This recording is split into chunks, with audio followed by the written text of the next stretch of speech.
Go Jackets. But tell me, Yeah. Mojo, what do you think about the direction Tech's going in lately with the staff hires, the players we've got coming in, Uh, etc. I'm a big fan of bringing back Marco Coleman. I think that was a huge get. You know, I'm sad to see. I think it was Knight that was here since day one with Collins, and you know, sad to see him leave. But I think Coleman will do a fine job with the whole deal. I like that. I like the tone being set with the transfer portal. I think we have done a much better job this year than we have in some other years. Mm.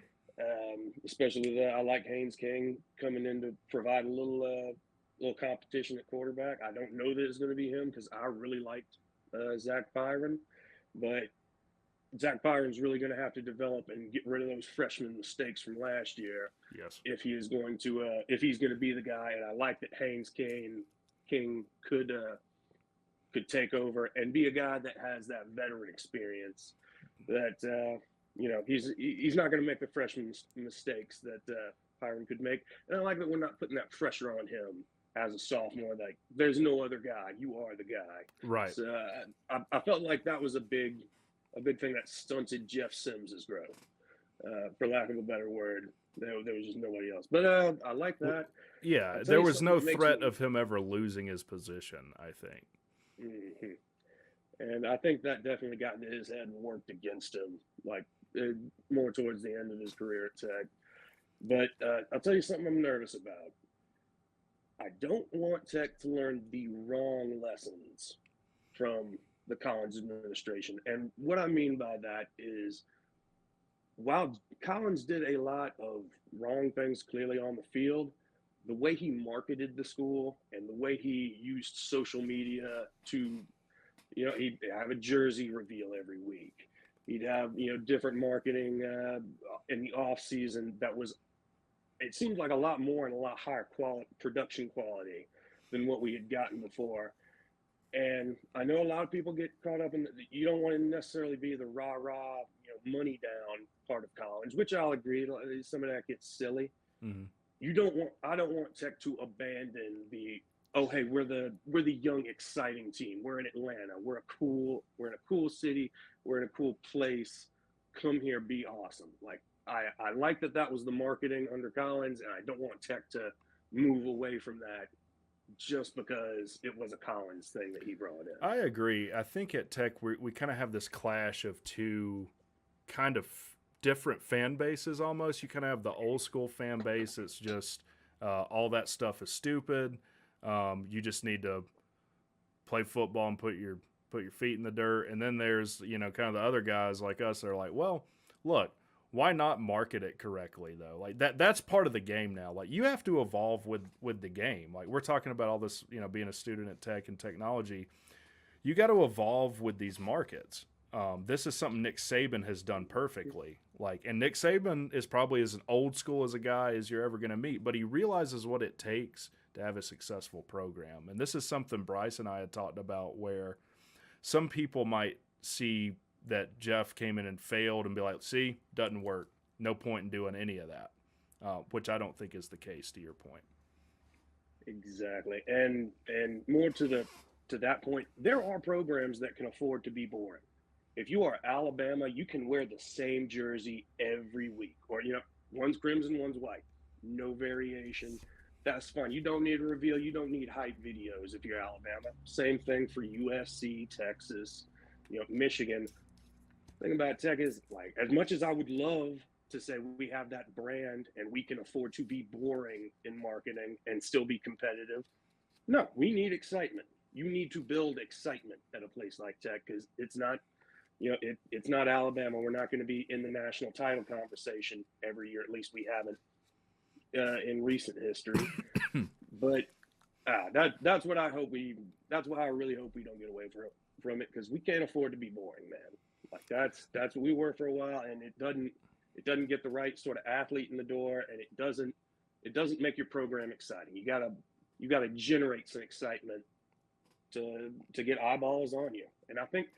And to go on a little rant there, the thing that I saw most promise about with Collins was after the Florida State win and after the UNC win in 2021, because after those two wins, you saw media blitz. He was on the late, or Coach Collins was on the late kick.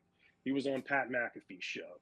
He was out there making the most of that. And that sort of thing is what you need to succeed at Tech. You need a coach that is going to not only win, but win and maximize those opportunities to brand the program and to, get Tech's name out there.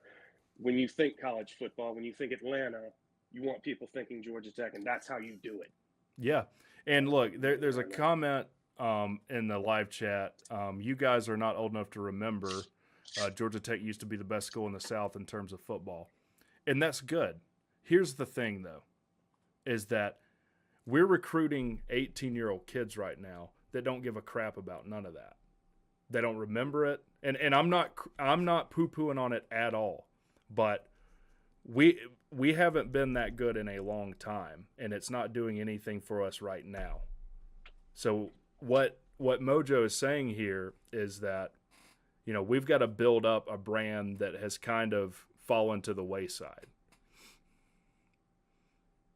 And it's about getting your name in the mouths of national commentators, being on the Pat McAfee show, being on the late kick, being on things that not just Georgia Tech fans are seeing, things that are being seen nationally. And that's another shame why things were so damn bad under Collins, because those shining moments, the FSU win when Justin's first year starter, it's electrifying. You see the possibility that's there, and then just a punch in the stomach.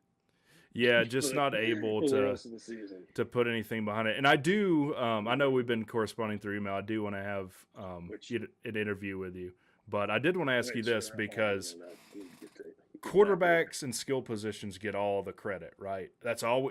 Is there ever like an interview done with a lineman who's like starting or something, like in the media or whatnot? Like, it's always the quarterback they're wanting to get. It's always the star wide receiver. What people don't realize is how difficult it is to play offensive line. Can you speak to, the guy's lined up in a 3 technique, now he shifts, now they're stunting inside, he went out. How difficult it is to play offensive line at the Division I level? Oh, it's in a word, it's very difficult. Yeah. It's well, the speed of the game is the biggest thing that changes going from high school to college. Not only is everybody bigger and stronger, but everybody is moving right now. Now, for an example, if you're going up to cut off backside backer in high school, you just maybe you swim under a 3 technique, or maybe you're just going up and you're going straight up to get the backside backer that's lined up just outside of you. Whereas in college, you are gunning it at like a 45-degree angle right here, because that backer's going to read it and be going over faster than you can get straight to him. And the little nuances like that, and also going from in high school, seeing linemen that are between 250 to maybe 300 to my second game was against my second game playing was against Boston College, when BJ Raji and Ron Brace were there. And brother, nothing prepares you for what a 300. I think they were both 350-pound men, both about 6'5", 6'6". Whew. And it's just nuts. Yeah, you see a small mountain in front of you. Yeah, and that linebacker screaming down runs a 4.5, right? Yeah. A 4.5 and hits like a sledgehammer. And so it's a tough life, but it's a great brotherhood. Like, some of my best friends were on the offensive line with me. And it's not a glamorous position, but right. But it's you hit the block of your life, you're gonna find. And the camera follows the running back all the way, and you're jogging back. Yeah, no, a ton of respect for offensive line. And I'm glad you said that, because I don't think people realize, I mean, usually what you hear is like, you just got to block better, man. Just got to block better. It's like they don't want to block or something. Find someone who wants to block. It's like, it's not that easy. I'm telling you. Yep, exactly. And the thing is, a good offense can compensate for a bad offensive line, but a bad offense is just going to make that offensive line look worse. Yeah. So that's whenever people really want to hate on the offensive line we've had from the past few years, like, have they been stellar? Yeah, I'm not gonna. No, they haven't. No. But the amount of crap that they get, it's not fair because the offense itself is just not running well. I think Right. anybody watching our offenses the past few years, it's just not a connection, and it's not specific to the offensive line. So, is there anything, and I'd love to know from someone who's played at the college level offensive line like you, is there anything you've seen in Georgia Tech's offensive line play that sticks out to you? Like, man, they're really getting this wrong, or they're really doing this right, and no one's really seeing it. to be honest, it's been hard to judge year over year, with the exception of Jordan Williams and more recently Franklin. I'm blanking on his first name, but the center. Yeah. Weston Franklin. There you go. Because a lot of the other guys we've had come in have been talented, but to see an offensive line really gel, you need to see guys that have been there 2-3 years together, that have built, even if they haven't been starting together, people that have been in the program, running plays in camp and in spring ball. And the past few years, half the line has been transfers, and they've been transfers that have had 1 to 2 years of eligibility. Right. And they've been great. Like, we've had some big hits, like Ryan Johnson was great, and before him we had the kid from Sumter, from Vanderbilt, and the other kid, the tackle, I'm forgetting his name, or Cochran, I think. That sounds right. Yeah. Yeah. So they've all been good, but it's been hard to pin down a cohesive unit to see what they're doing right and wrong as a unit, because it hasn't felt like a unit per se, at least from what I've seen. It's, everybody's trying, but it doesn't look like everybody's quite on the same page. Yeah. And I am hopeful moving forward. Like the guys we had this year, Pierce Quick is a transfer, but he's got, he looked good. I think he's got 2 to 3 more years. Same thing with Corey Robinson. Right? He looked good when he came in. So I'm hoping that it is mostly that offensive line that comes back. And, I think we have a few transfers that might work in there. But over the next 2 years, I want to see an offensive line that is largely the same cast of characters. And then we can really, judge how well, one, the offensive coach or offensive line coach does. Jeep Wade. Jeep Wade. One, to see how that does, and 2, to see how the offense as a whole is going to do. Because I think a lot is going to be determined on how well Pierce Quick and Paul Chio and Weston Franklin develop over this year. I think that's a really good point. How important the camaraderie and chemistry between an entire offensive line is, because I'm sure, like, the center makes the call, right? So center makes the call, and we all know what to do, like that, and you can trust that the guy next to you is going to pick up what he's got to pick up. That's huge. By the way, how good does a good cut block feel when the guy just doesn't see it coming? Nice. Well, one, because you almost know, I can, of the perfect cut blocks, I can only remember one off the top of my mind. It was Miami in 2008. I pulled around, and you're supposed to pull around, cut up, and I'm looking to cut safety. And you never cut a safety. You don't cut a DB. They're too quick. They're going to wait for you to jump, and they're going to dance around you. Yeah. But this safety did not move to protect himself. Man thinks I'm playing. Oh, I whapped him. The first thing to hit was his helmet. Whap on the side. Oh, man. Legs out from under him, and his ear hole was the first thing to touch ground. And that's awesome. Yeah, it's awesome. Great because it's rare. It's rare that you get a defender that's not protecting themselves. Yeah, because I would think Oh, usually like it's a defensive lineman, right? You're trying to cut him, get his hands down from batting the ball down or whatever. oh yeah, and well, defensive linemen, it does. It's nice when you get them to go down, but mostly that's just a 300+ pound guy just falling on you. So it doesn't not as satisfying as getting a Um, linebacker at DB. so before we go, and we're about to end the show. Who was the toughest guy you had to block that you can remember? A guy that you're like, man, I can't get this guy.